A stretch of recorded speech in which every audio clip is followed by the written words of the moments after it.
and Kenny was in there. We had a motion from Larry, second from Roger, to come out of executive session. Yes, sir. So a motion to go back into regular session. So move. Second.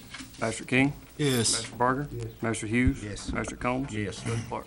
Yes. And I would also like the court's permission to amend the agenda one more time to add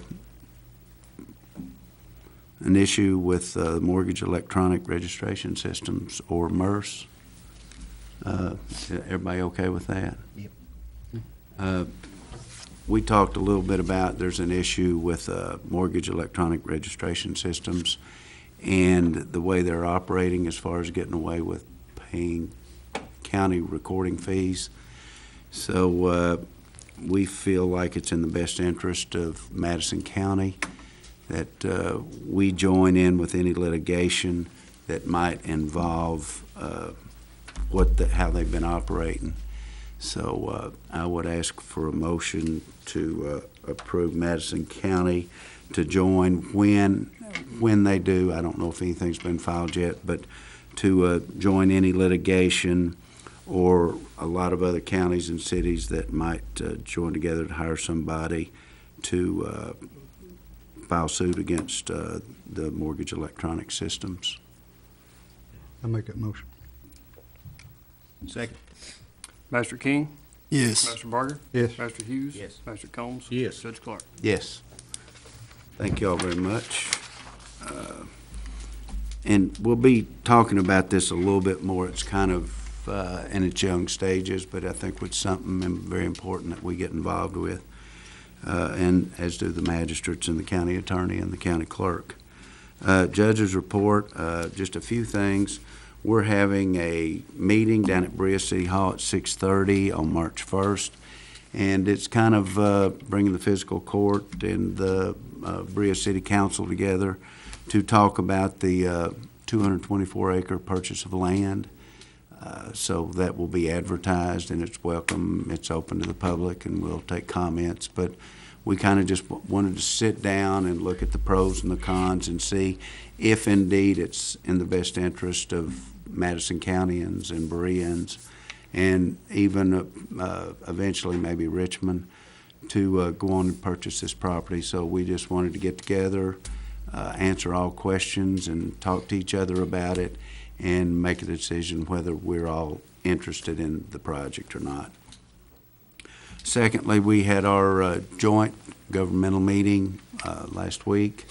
We're having these every 2 months, and had a huge turnout. You know, it's very exciting. It seems like it's getting better, and things are coming out of it. We're sitting down and talking about things that we can cooperate and maybe provide a better service or upgrade a service and lower, not spend as much, as far as like the 911 consolidation that saved us so much. So I really like it. Good things are on the table about it. I do want to say, and I think it came out in the paper, that 911 has to have an update. They have to have the the telephone update, and also the CAD. And things were brought up, but this was discussion, and I think it maybe got a little out of hand about a tax to pay for those type things, and it was just a discussionary issue, and we never talked about raising a tax or putting a taxing district on or whatever. It's just one of those things that we're trying to work together as three governments to look at the future, and that's 10 years from now when CSEP goes away and the nerve gas is gone, and we've got this multi-million-dollar warning system.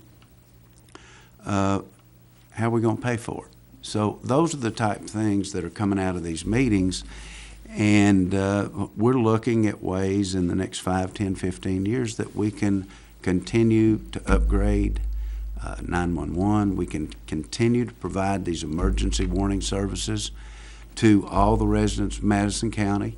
I mean, the census show in 2020 we're going to be up over 100,000 people. So it's important, but I think there was a misconcept there. We weren't really discussing about doing any kind of tax at that time. It was just something that we might have to look at in the future. So I wanted to make that clear because I think some people misunderstood that. But some good things are coming out of these meetings, and I'm excited about it. I think any time that we can upgrade services and consolidate and save the taxpayers money, it's a good thing. So I hope we can continue to have them, and I think everybody is on board, and everybody's coming, all three governments. I mean, it's just a good deal. But that's all I've got in the judge's report, and I would ask for comments from department heads. I think we have a few. Yep. Kenny, I'd like to get permission from the court to pay the precinct officers for the wet and dry we just had in northern Richmond, and also the one coming up in Bree on April 3rd. It's the one we just had was $566.63, and the one coming up is $575.75. Okay. What was the outcome? I didn't even see it. It passed. Did it? Did go wet. Yeah, by 3 votes. Okay, and then the one in Berea will be for 31 people. the historic Boone Tavern Boone only? Tavern only, correct. Okay. You've got that worded now? Yes. That's it. It just says for the historic properties in that precinct. And that will That's be the question on only ballot. one because of the rooms and Yeah, stuff? there's a Richmond Register ran a story today on our press release on it. Okay. Motion be in order So to moved. approve. Second. Master King? Yes. Master Barger? Yes. Master Hughes? Yes. Master Combs? Yes. Judge Clark? Yes. Kenny, you're here. I think Chris might be in my office.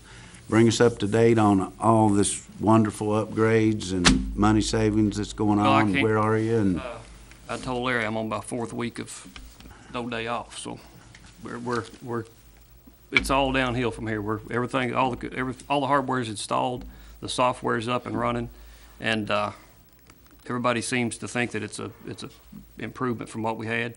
And I knew that going in. It's just convincing the folks that use it every day. Nobody likes change. It's hard. It slows them down a little bit in the beginning. But BIS, our vendor, has had nothing but good things to say about Chris Israel, and I can't either. He's worked as harder than we have. And without him, we couldn't have done what we've done. And without the foresight of this court to install, it's that fiber optic cable that nobody really knew what we were going to do with at one time probably, has really opened this up. And like I say, this morning we had an issue with a computer, and he fixed it from his desk instead of driving up here and fixing it. He's got backups for the servers. If there's a server that goes down and quits, in 3 minutes we'll be back up and running. Nobody will ever know the difference. It's just stuff like that. If we have a PC go bad, we switch it out. 5 minutes later, it's running versus spending half a day changing all the software on that PC. So it's huge. I mean, it's a little bit more expensive up front, but the savings over the next 10 years will be great. be tens of thousands of dollars. Yes, absolutely. And Chris, as always, of course, he's working with 8 or 10 different entities, taking care of them right now. So we're very fortunate to have Chris. And it hasn't been easy either. I mean, it's been challenging. We've had a few roadblocks here and there, but like I say, Chris has been here shoulder to shoulder with us getting them fixed. I came by last Monday, this holiday, and it looked like everybody was working. I mean, seriously, Chris and Kenny and his whole staff were in there. Monday was our rollout day. Okay, any other comments from department heads? Mike, do you have anything? Keith, Dwayne, Carl, Chief. Okay, we're going to comments from magistrates then. Greg? I'm just like Larry. It's good to be here. See why we've done that. What happens if you sit on this side? You get to go first, right? Roger? Just want to touch on the comments about the 911. We're very privileged to have 3 governments that can help share in the cost of 911, and it's a necessity that we have it. I mean, whether it costs or not, it's something we got to have. And Jimmy Cornelison touched base on that, I think, when he said, if you don't have 911, your ambulance is not going to get there, you know. And we got as good an ambulance service as there is in the state. And a lot of other states probably looks to our county because of our ambulance service. They're that good because of 911. And yeah, it's going to cost, but like I said, we've got 3 entities that can help pay that cost. There's some small counties or some good-sized counties that just has one government that's trying to pay that, and that's tough. And that's why their service is not as good as ours, and that's why they're not known across the state for what we do. But nobody's for a tax, but you get government people together and, yeah, the word tax is gonna come up. That don't mean we're gonna have a tax, but it's always mentioned, you know. Other than that, everything's going pretty good. I'm sure. Willie, is there salt holding out? It should be. That's what I thought. Can we send him back? Okay. Okay. But anyway, I just want to thank everybody for what they do. Thanks, Roger. You know, and I might add that Carl's expertise and his relationship with FEMA and the federal government looks like he's going to be able to pull out a major match on this new equipment, phone service for the 911, which is huge. I can't tell you how much. And Carl, we want to thank you for everything you've done working with the state and the federal government to help us with this a little bit right now. You're very welcome. Billy Ray? Yeah, you know, kind of tying into that 911, I listen to people, and people seem to be confused about all the different organizations. You know, you got all these triple-letter acronym organizations, the EMA, the EMS, 911, CSIP, and they all, almost all of them are actually separate organizations, but from a citizen's point of view, it's all one, or there's just confusion there. And I think that our citizens should be, we need to inform our citizens the difference between these organizations and how they relate and what the differences are, and so that they're educated. It's something that's, because it's even confusing to me sometimes, and I'm here on the fiscal court, so that's something I hope we can address in the future is educating our citizens on these different organizations. We can do that. It's easy. That's it. Larry? Well, you've confused me, Billy. Well, there you go. I really don't have anything. I'm just, like Greg said, I'm just glad to be here. And I'm glad we got a pretty good crowd here today. Well, it's something I have to say, and we're very fortunate that we haven't had the severe winters we've had the last couple of years, and it makes it a lot easier on the men. Willie's here, and he can tell you it's tough. 16 hours a day, 14, 15 days in a row and stuff. So not only is it beneficial for us and the expense of tires and brakes and salt and the overtime, but it's a relief, I think, to the men that to be able to go home and spend time with their families and stuff. I remember when the SEC was at Rupp Arena and the interstate was closed, and that was like the 8th or 9th of March. So we're not out of it yet, but things look very good, and we're just very fortunate to have Leroy and Jeff and Willie and all their staff to be there for us when we need them. And I just can't say enough about the whole road department. At this time, I'd ask for comments from the audience. I think I see a couple of people in. Yes, would you like to come up?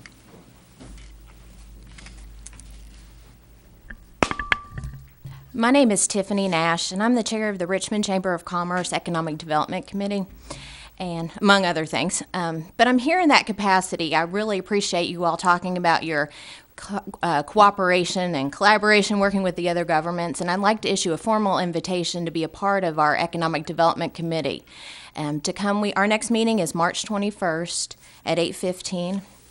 And we are actually having a guest speaker from Garrett County, Nathan Mick, who is the Economic Development Director at Garrett County. He's coming to talk about their initiatives. And we're also going to extend this invitation to the Richmond City Commission and also to the Berea City as well. And we'd love to have as many people come and be a part of that, because as we work together and we look at the opportunities that Madison County has, the better we work together to position ourselves economically to grow, the more we work together, it all works. And I think there are other counties that are working within their county and city governments to really put together a strong initiative. And I think we need to make sure we step up that process so that Madison County is well positioned to grow into the future with our businesses and our economy. So I hope you all can join us for that. Now, Tiffany, that will be at the Chamber? That will be at the Chamber of Commerce in their boardroom At what time? at 8:15 in the morning, March 21st. 21st. Mm-hmm. Get me out of that. Don't say that. We meet bright and early. Any questions for Tiffany while she's here? I know y'all doing a great job, and the chamber is wonderful, and, you know, they work so well with Berea Chamber, and just, it just gets better and better and better, really does. Well, But and we appreciate your efforts. Thank you. And we heard from Jody Lassiter from the Danville-Boyle County Economic Development Partnership last month, and he had a lot of great suggestions for how we can work together with our two cities and with our county and with the industrial corporation, and how we can leverage all of our assets so we can have put together a really strong economic development group for Madison County. So we'd love to have you all come and participate with us. Good, thanks, Tiffany. Thank you. Thank you. Any other comments? Jennifer Webb's here. I just wanted to follow up on our conversations that we've had about the synthetic marijuana proposed ordinance that we were going to do for county and city of Berea, city of Richmond. Representative Tilley introduced his bill last Friday. He had asked that we hold off until he could see whether or not he could pass something statewide. Of course, a federal ban would be the gold standard, but Ron Paul put a stop. He put a stop on that legislation. So we are looking for a state ban. So I would encourage. There's a press conference today at 1:00 about this or about this bill, the synthetics bill in Frankfort. But I would encourage everyone to call our legislators and ask them to vote in favor of this bill. Good, Thank you. thanks. And we brought this up, Jennifer was there, we brought this up at the interlocal government meeting, and I think it's unanimous between the three governments that if indeed the state doesn't do it, we want to look and cover all the bases. We want to make sure that we do the best ordinance possible, but we're all on board, and it would probably be a joint resolution or even an ordinance, Mark, passed by all three governments, like addressing this problem. But we hope the state can do it and make it a statewide issue because it'll have a lot more bite to it. Any other comments from the audience? Anybody else? Yeah, you got one. Is this a general comment? Yeah. Sir? Just any general comment? Sure, yeah, come on up. I didn't know if these people were selected for. No, anybody that wants to address the court can address the court. Mainly my question's about the Madison County Airport. And who actually owns that airport facility as well as the property that the airport is on? Well, I can address that. The three governments own the property jointly. In other words, we're all in it. We own the facility and the land. We have gone through, condemnation to enlarge the airport. But the bottom line is the airport's owned by the three governments. Well, I know that there's I guess there's a 6-member board. 5-member. 5-member board. And that is a separate corporation in itself? Well, let me take that back. That is 6-member. We were thinking about getting it to 5 because you don't have a tie vote, but it's a 6-member vote. 2 members are appointed by the mayor of Richmond, 2 members are appointed by myself, and 2 members are appointed by the mayor of Berea. Okay. Are those actual, there's some kind of financial agreement as far as pay for being on that board? They don't receive any compensation whatsoever. Okay. And what is the duration of any member that's been? Each member, they're staggered, and we just really straightened that out. We have 2 one-year terms, 2 two-year terms, and 2 three-year terms. That way, they're alternating, and only 2 of them come up for like renewal or new people come on. But they're on staggered terms of 1, 2, and 3-year terms. Now, any future plans for expansion or use of the airfields? And We are looking, the board's doing great. Eastern is the fixed-based operator out there now. And of course, Eastern's the biggest customer, buying the most fuel and stuff, and they're running a rigorous training program. They have about 120 students that are involved, and they're looking in the next year or 2 of having maybe 200 students. We are currently looking and have a request in with the federal government to expand what we're trying to do now. The bad thing about it is we've gone as far as we can go west. Going back east, the land's there, but we've got this huge pipeline, and we would have to relocate the pipeline. So we've got a request into the federal government to provide money for a feasibility study to relocate those gas lines so we could enlarge. We'd love to go to 7,000 or 8,000 feet, and the reason being that if we could get that much, we're at 5,000 now, which is good for the small jets, but then we could start working with the depot of flying all the ammo that they palletize, right now it goes to Fort Campbell or Sunny Point, North Carolina, and it's redone and flown into the theater overseas.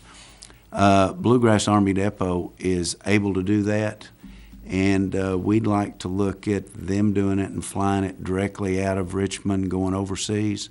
And we've looked, you can fuel the planes, the big cargo planes in air. So it's a good point. It's something that we're really looking at seriously. Then you're looking at maybe possibly changing the roads going into that area if you're going to have that type Well, of we've traffic. widened. We got one of our first grants was to build a new road in off Peggy Flat, and then the county on our own, we widened Peggy Flat to 20 feet wide, all the way out to that. So we've got a new road in there. John Ballard Road coming in, we've widened that to almost it's 18 or 20 feet. With discretionary money from the state. The worst part of the road is at the end of Duncannon over to where the interstate crosses, where the cross bridge is. And it's a very, very expensive project. It was brought up in a discussion 3 or 4 weeks ago in a transportation meeting. So if indeed we were able to secure funding to go to 7,000, 8,000 feet, then that piece of road from Duncannon over to John Isaac's place, it would have to be redone, and they understand that, but it's very expensive because of the terrain. There's a creek on one side and a mountain comes right down on the other, and it's a bad stretch of road. But for people to get off Duncannon and get there, that would have to be fixed. But you can get Are off. you looking to rezone then in between 75 and? Oh, I don't think so. We haven't had any requests. We won't look at that until somebody, really requests it. Because I would be also wondering whether you're going to have a problem with noise. I mean, I used to fly out of there about 3 or 4 years ago, and the fixed base operator at that time, they wanted you to climb out at a certain angle and do this and do that and not fly towards the Bluegrass Army Depot. And well, all the issues will be looked at. We've got to 5,000.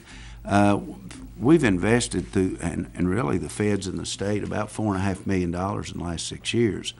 We've put the new taxiway out there. We've got new lighting, new instrument control, and went to the 5,000 feet and just got the money, and it's been done to put a new overlay over the whole new 5,000 feet of runway. So we've got a really great facility out there. The next really big priority is trying to get a new terminal somewhere where people fly in and their pilots stay there while they're doing business and things. So that's what the board's really looking for. And is there any concern about the noise? Well, I've never had a complaint about the noise. Well, it hasn't really been taken off yet. I mean, in a great way. We'd look at that if indeed years down the road we got the money to expand to 7,000, 8,000 feet. But I don't think that's one reason that the 3 governments chose that site, because there really isn't anybody real close to the airport. Well, when did the 3 governments actually, they didn't initiate the building of that airfield? 1972, yes. Did they? Yes. I remember staking out that center line when we was looking at that. Yeah, it was 1972 when that was initiated. I thought there was some kind of carryover from a smaller airfield at No. Berea or something like that. 3 governments built it. And we contribute to all 3 of them. We contribute each year. We contribute to the success of the airport. Well, EKU is leasing the air terminal then, I guess. Well, no, EKU has their own hangar. They're leasing their own hangar out there, which they fly their trainers out of. But they're the FBO, right? Yes. So they're working out of those offices and such like there, I guess?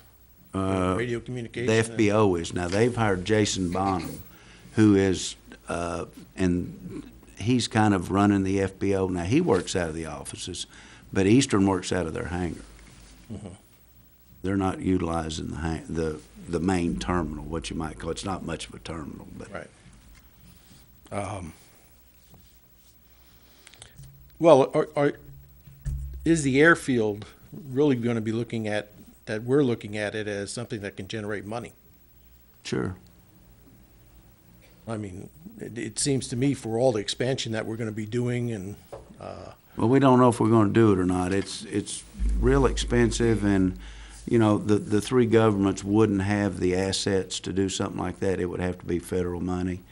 And the first thing to look at is the feasibility on, can the gas lines be moved or not?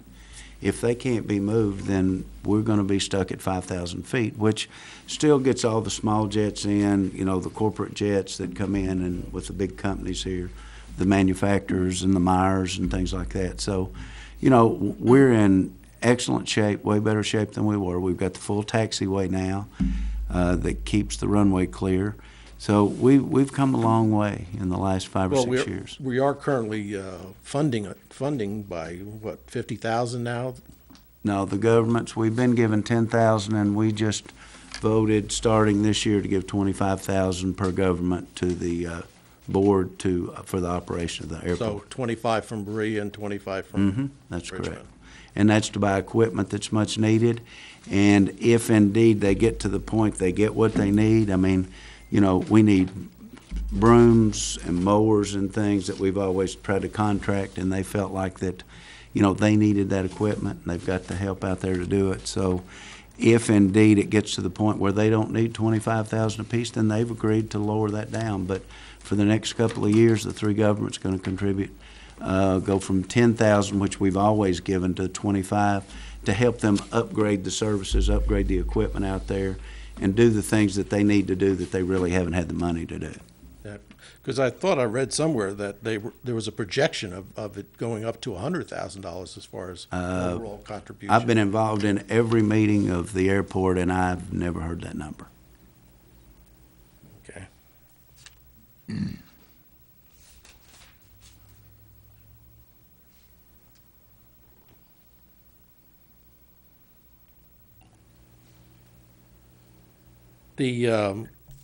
I guess I also wonder with EKU that they're looking to put into progress here a doctorate's program or a bachelor's program in flight